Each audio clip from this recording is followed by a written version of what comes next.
तुका प्रमाणे जेसू क्रिस्ताचे शुभ वर्तमान 11 वोळ 1-13.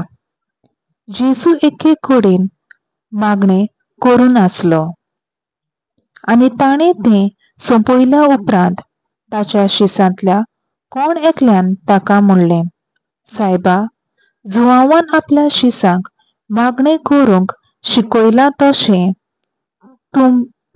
तुमी आमकां शिकय.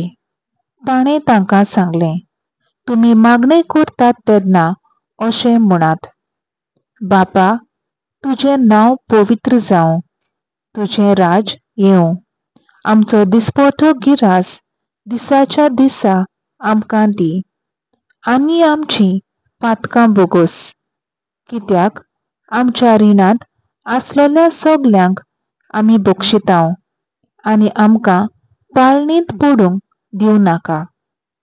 आनी ताणें तांकां सांगलें, तुमचे मोदें कोण एकल्याक एक इश्ट आसा म्हूण समजात, आनी हो मोद्यांनीर ताजेशीं वचून ताका अशें म्हणटा, इश्टा, म्हाका 3 उंडे उश्णें दी.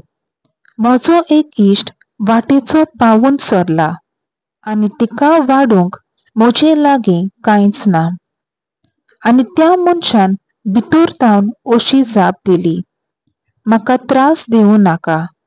आतां दाराक किळी घाली आनी म्हजीं भुरगीं आनी हांव न्हिदूंक गेल्यां. म्हज्यान उठून तुका दिवंक जायना. आनी तो दारार मारीतूच रावत जाल्यार हांव तुमकां सांगतां, तो मनीस इश्टागतीक लागून उठून दिना जाल्यारूय ताचे करादानीक लागून ताका गरज तें काडून दितलो. तशेंच हांव तुमकां सांगतां, मागात आनी देव तुमकां दितलो, सोदात आनी तुमकां मेळटलें, दारार मारात आनी तें तुमकां उगडटलें.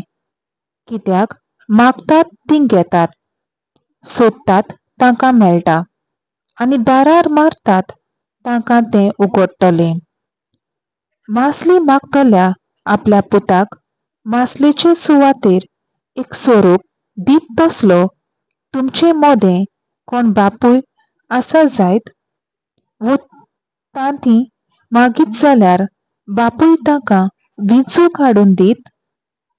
तुमी वायटोवी जावनूय तुमच्या भुरग्यांक बऱ्यो वस्तू दिवंक तुमी जाणत जाल्यार त्या वोन कितलो उदीक तुमचो सुर्गींचो बाप आपणा लागीं मागतल्यांक पवित्र आत्मो दिवचो ना.